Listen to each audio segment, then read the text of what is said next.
और चुनाव आयोग के मुताबिक राजस्थान में बीजेपी को बहुमत। अभी की बड़ी खबर आपको बता दें, इलेक्शन कमीशन के मुताबिक राजस्थान के रुझानों में भारतीय जनता पार्टी को स्पष्ट बहुमत यानी बीजेपी की सरकार राजस्थान में बनती हुई नजर आ रही है अब तक के मुताबिक, और कांग्रेस जाती हुई नजर आ रही है। रोमाना, क्या अपडेट है काउंटिंग सेंटर से?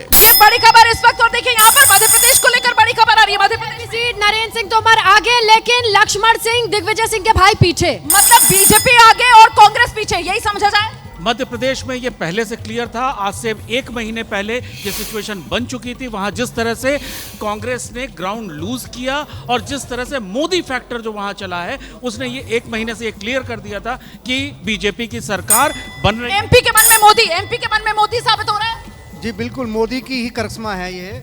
कि जहां भारतीय जनता पार्टी को चुनाव से पहले कमजोर दिखाया जा रहा था, वहाँ मोदी और अमित शाह की रणनीति जबरदस्त रंग लाई। और छत्तीसगढ़ देखिए, बीजेपी 49 पर पहुंच गई है। बड़ी खबर ये, चाहे राजस्थान हो, मध्य प्रदेश हो, छत्तीसगढ़ हो, वो दिग्गजों वाला दाव, सांसदों मंत्रियों को चुनाव मैदान में उतारना बीजेपी को फल रहा है।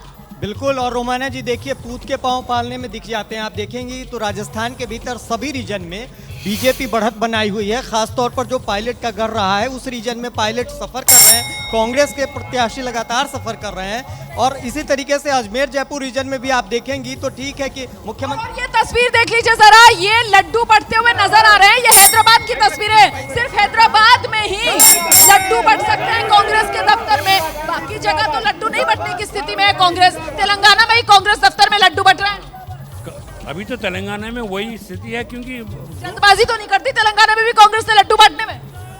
नहीं इतनी जल्दी, बाकी जगह में शायद जल्दबाज होगी, मगर बाकी जगह तो बट ही नहीं रहे। बाकी जगह तो बीजेपी ने सुपड़ा साफ कर दिया है कांग्रेस का। मगर तेलंगाना में यही रहने वाला है, कांग्रेस का ही लगता है। कांग्रेस का ही लगता है। लेकिन मध्य प्रदेश, राजस्थान, छत्तीसगढ़, हर तरफ सुपड़ा साफ होता हुआ।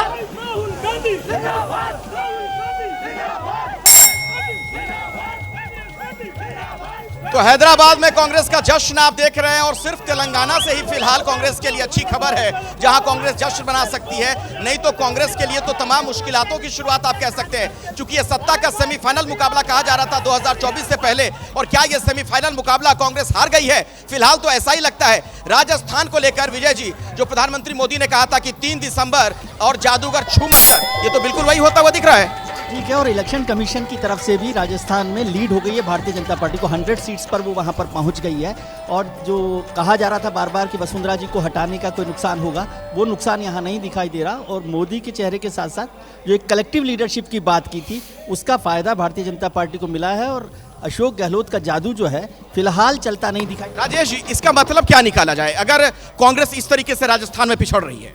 इसका सीधा अर्थ ये है कि मोदी का जादू चला। मैंने पहले भी कहा है कि वसुंधरा एक स्थानीय सबसे बड़ा चेहरा था मध्य प्रदेश में। शिवराज और रमन सिंह वहाँ चेहरे, उन चेहरों को बंद कर दिया गया, एक तरह से बंद कर दिया गया। तो इसके बाद फिर सिर्फ मोदी का चेहरा चला। लेकिन भूपेश बघेल को क्या हो गया दिवांग? आपने तो अभी इंटरव्यू भी उनका किया था।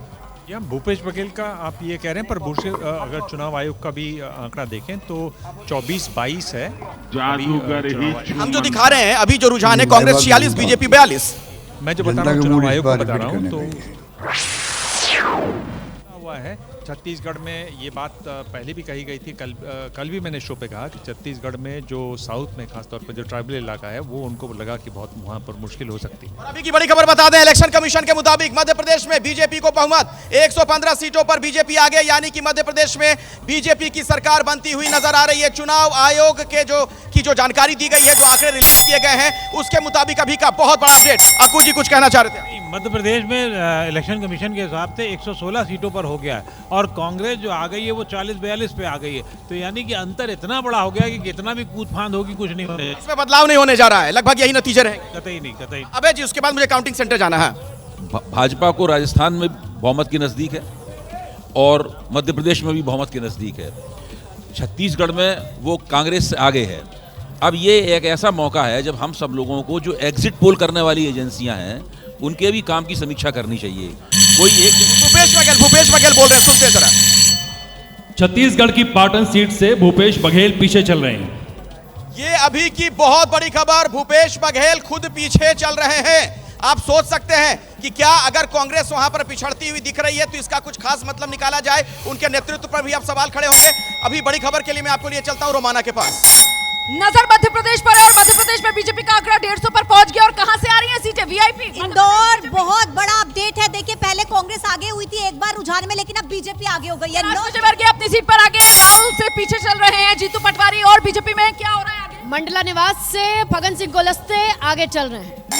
निवास से फगन सिंह कुलस्ते अपनी सीट पर बढ़त, मतलब दिग्गज उतरे और आसपास की सीटों पर भी प्रभाव। और ये जश्न की तस्वीरें बीजेपी के फेवर से आनी शुरू हो गई हैं। जरा दिखाते हैं आपको किस तरीके से हाथ में कमल है और इंदौर में बीजेपी का जश्न शुरू है।